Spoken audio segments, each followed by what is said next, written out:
сайн байцгаана уу? Баяна влог байна. За миний цаашин дугаар маань орох гээд яг одоо би эдитлээ сууж байна. Өнөөдөр хэдүүлээ 2026 онд хийсэн хамгийн анхны том аялалд хамтдаа гарч байна.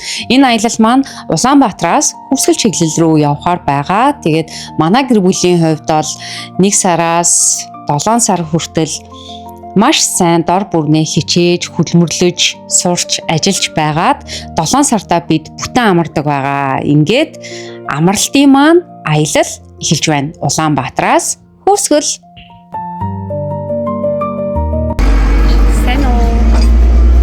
За өнөөдөр 2026 оны 7 сарын 1-ний өдөр байна. Бид тэр өглөө аялгыг Наримт руу явуулчаа. Тэгээд одоо Сэлэн Эрдэнэт рүү явж байна. Нэлээд гарчлээ.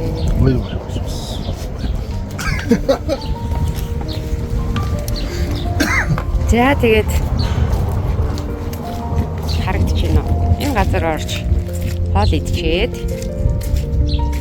одоо бид тэр цаашаа явах гэж байна. Эндээсээ бид тэр цааш хамгийн цаатлын маршрут Хөвсгөл орно. Тэгээд энэ жилийн хамгийн анхны аялал маань эхэлж байна. Тэр Хөвсгөл орно.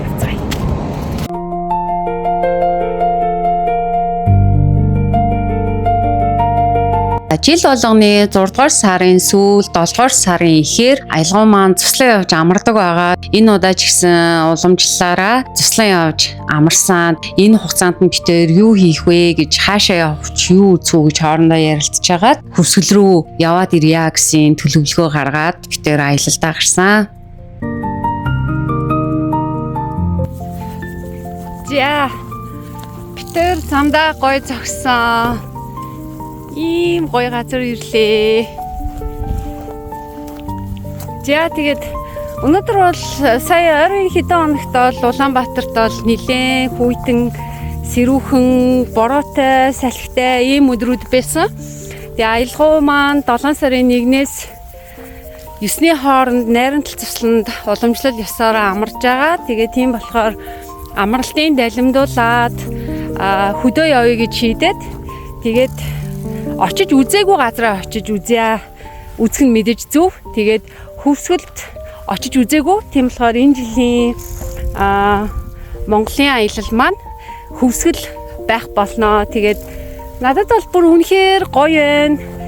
Америкаас ирснээс хойш ер нь бол ямар ч аялалд бол гараагүй. Тэгээд энэ жилийн зуны төлөвлөгөөнд оруулаад ингээд аялалтаа гараад ажлынхаа засраар ингээд явж байгаа маш их баяртай. Тэгээд 7 сарын 10-нд бол бас чухал ажилтай. Тийм болохоор 10 гэхэд хоттой буцаад очсон байна. Өнөөдөр нэгэн гэдэг чинь бас гоё юм үзэж харах олон өдөр бидэнд бас байгаа юм байна.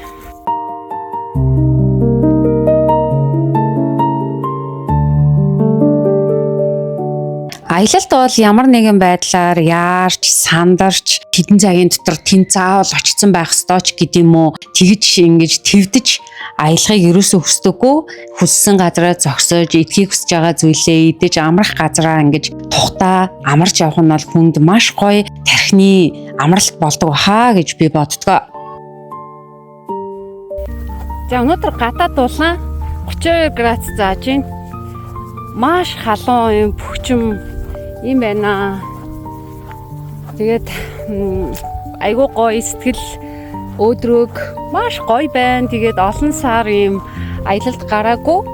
Өнөөдөр бол бид хоёр Эрдэнэтэд хонно. Тэгээд Эрдэнэт рүү 2 жилийн өмнө бол Эрдэнэтэд иржсэн, очиж байсан. Тэгээд энэ удаа бол Эрдэнэт рүү 2 дахь удаага очих нь байна. Тэгээд үргэлжлүүлээд маргааш бид хоёр гоё Хөвсгөлд очноо. Хөвсгөл!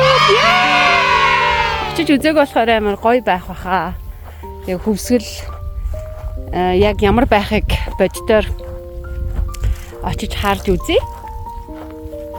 Тэгээ нэг кемпт бас захиалга өгсөн байгаа. Тэгээд ямар байх нь харцгаая.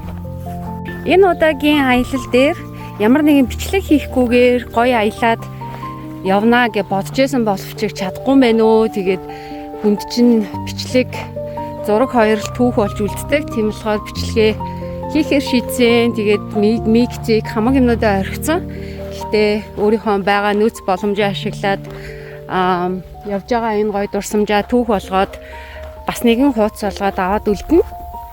Ингээд аялал маань аль биесээр эхэлсэн.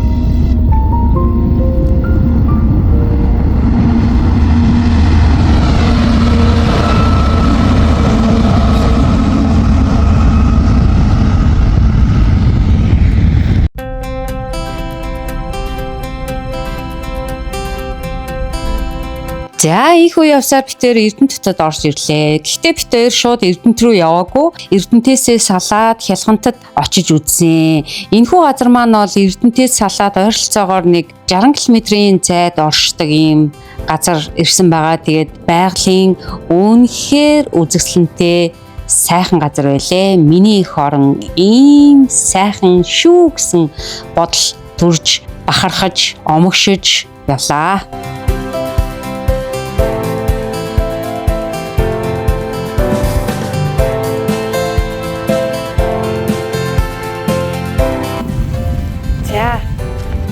Эрдэнэт рүү явж байгаа. Эрдэнэтээс салаад Хялхант гээд газар ирлээ.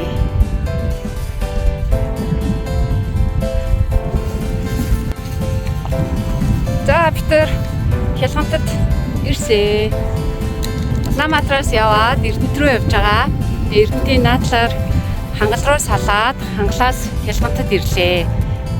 За тэгээд энд нэг юм ресорт гэдэг юм байна. 7 нуг гэдэг нэртэй. Тэгээ энд бол байгалийн үзэсгэлэн бол бүр үнэхээр гоё байна. Нараа ийм гоё. Тэр дээр бас хідэн залуучууд дуулаад цуглаа хийгээд тах шиг. За ингээд битэр одоо эндээсээ Эрдэнэт явна тий. Тийм ээ. Одоо Эрдэнэт явна. Эрдэнэтэд тонно.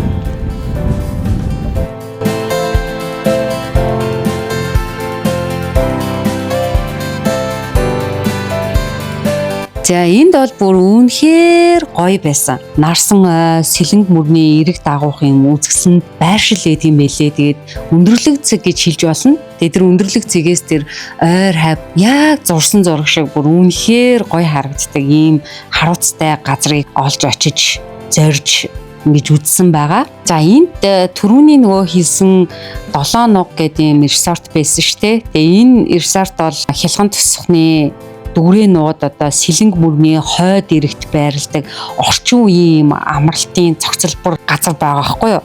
Тэгээд энэхүү газар маань бол 2023 онд бол үйл ажиллагаагаа аль биесээр эхлүүлээд бүрэн ашиглалтанд орсон гэсэн мэдээлэл өгд юм байлээ. За тэгээд энэхүү амралтын газар маань бол улирлаас шалтгаалаад үнэн нь бол өрөөний төрөл, хүний тоо, багц үйлчилгээ, өглөөний цай, хоол унд гих мэтээс хамаарат захиалга бол янз бүрийн хэлбэлцэлтэйгийн үнэтэй байдаг гэсэн мэдээлэл өгд юм байна. Тэгээд аль бие усны бол яг одоо гэр хаус, өрөөний үний дүн бол олон нийтэд бол нээлттэй биш байдгаа гэсэн мэдээлэл байдаг юм байна. Тэгээ битээр бол бүр дотгошоо нь орж үзсэн.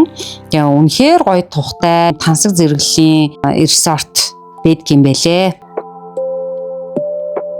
Битээр Эрдэнэтээс Хялхант руу салаал орж ирэхэд байгалийн өнгө шууд өөрчлөгдөжсэн. Энэ хаваар бол зуншлаг үнэхээр гоё сайхан болж илээ. Тэгээд яг ийм дэвсцэн ногоон хивс шиг байгалийн өнгө бол үнэхээр тасархай гоё байсан. Хялхант маань 1972 онд бол сэлэнгийн мод бэлтгэлийн аж ахуйн төв болон анх бол байгуулагдчихсэн юм бэлээ. Тэгээд 1975 оноос бол Эрдэнэт хотын харьяанд байсан. Харин 1994 онд бол Булган аймгийн Хангал сумын харьяа тосгон болж өөрчлөгдсөн юм түүхтэй эд юм байлээ. Энэхүү тосгон маань 3000 гаруй хүн амтай юм байна. Энэ газарт бол мод бэлтгэл, ой аж ахуй, аялал жуулчлал бол голчлон өгчсөн. Иргэн тойрон нь бол тай, гуул, сэлэнг мөрнөөр хүрээлэгдсэн болохоор үнэхээр үзэсгэлэнтэй байгальтай ийм сайхан газар ирж үзээд бид тээр буцаа явж байна.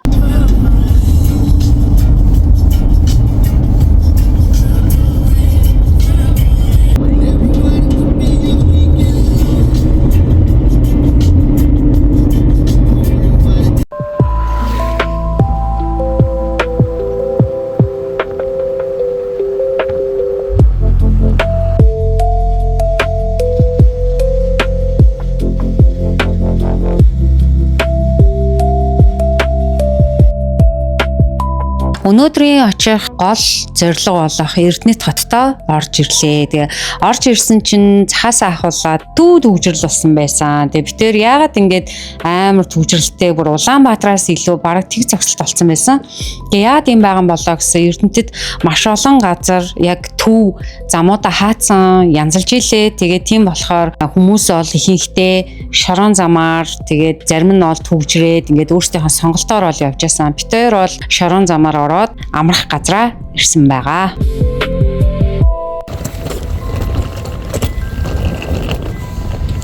За явж битээр амрах газраа ирлээ. Шорт үзье.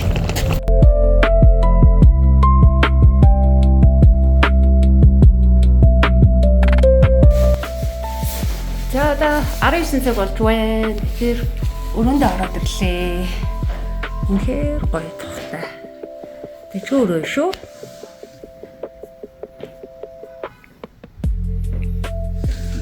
За өрөөний цөөн байгуулсан. Ийм байна. Гоё тухтай шин бодлолтой. Тогийн төр тасарсан гин.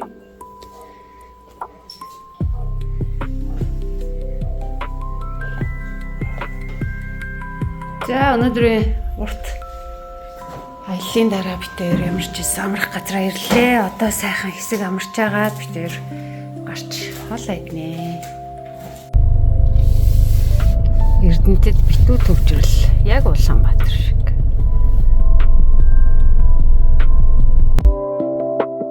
За ингээ 25-аас 30 минут төгжирч ийж зорьсон газараа очиж хоолоо идсэн байгаа. Тэгээд өнөөдрийн имчилэг маань энэ хүрээд өндөрлж байна. Хэдүүлээ дараагийн өдрийн имчилгээр хамтдаа уулзъя. Баяртай.